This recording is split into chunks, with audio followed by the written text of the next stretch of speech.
harcèlement à l'école. Beaucoup en ont souffert. Moi, je me souviens de 2 jumeaux, identiques jusqu'au prénom, Léo. Même visage, même sourire. Mais l'un était doux, serviable.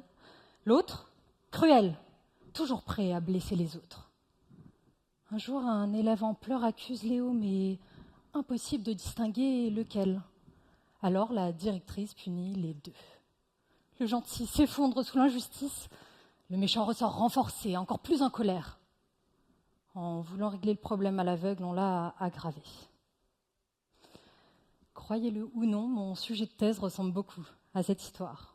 Sauf que mes 2 Léos, ce sont des bactéries qui regroupent des souches presque identiques génétiquement, au comportement allant de inoffensif à mortel chez plusieurs espèces de poissons, notamment la truite.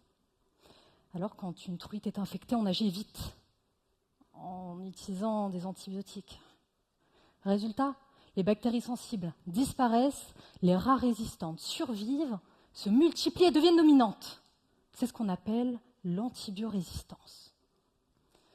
Un phénomène si grave que d'ici 2050, elle pourrait devenir la première cause de mortalité dans le monde, tuant plus que le cancer. Face à ça, l'objectif de ma thèse est clair. Apprendre à distinguer les bactéries virulentes et résistantes aux antibiotiques de celles qui ne le sont pas. Autrement dit, distinguer nos 2 Léos. Mais comment faire concrètement ? Pour y répondre, je travaille en 3 étapes.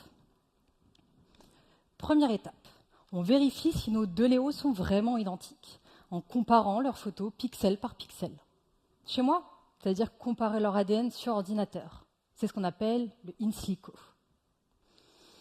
Deuxième étape, on observe leur comportement dans un environnement contrôlé, un peu comme dans le bureau de la directrice. De mon côté, j'observe le comportement de mes bactéries en laboratoire. C'est le in vitro.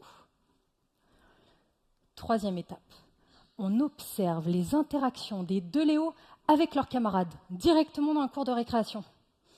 Je fais pareil, je mets en contact une truite avec mes bactéries et je compare leur virulence. C'est le in vivo.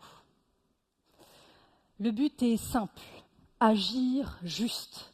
À l'école, ce serait repérer les signes de harcèlement.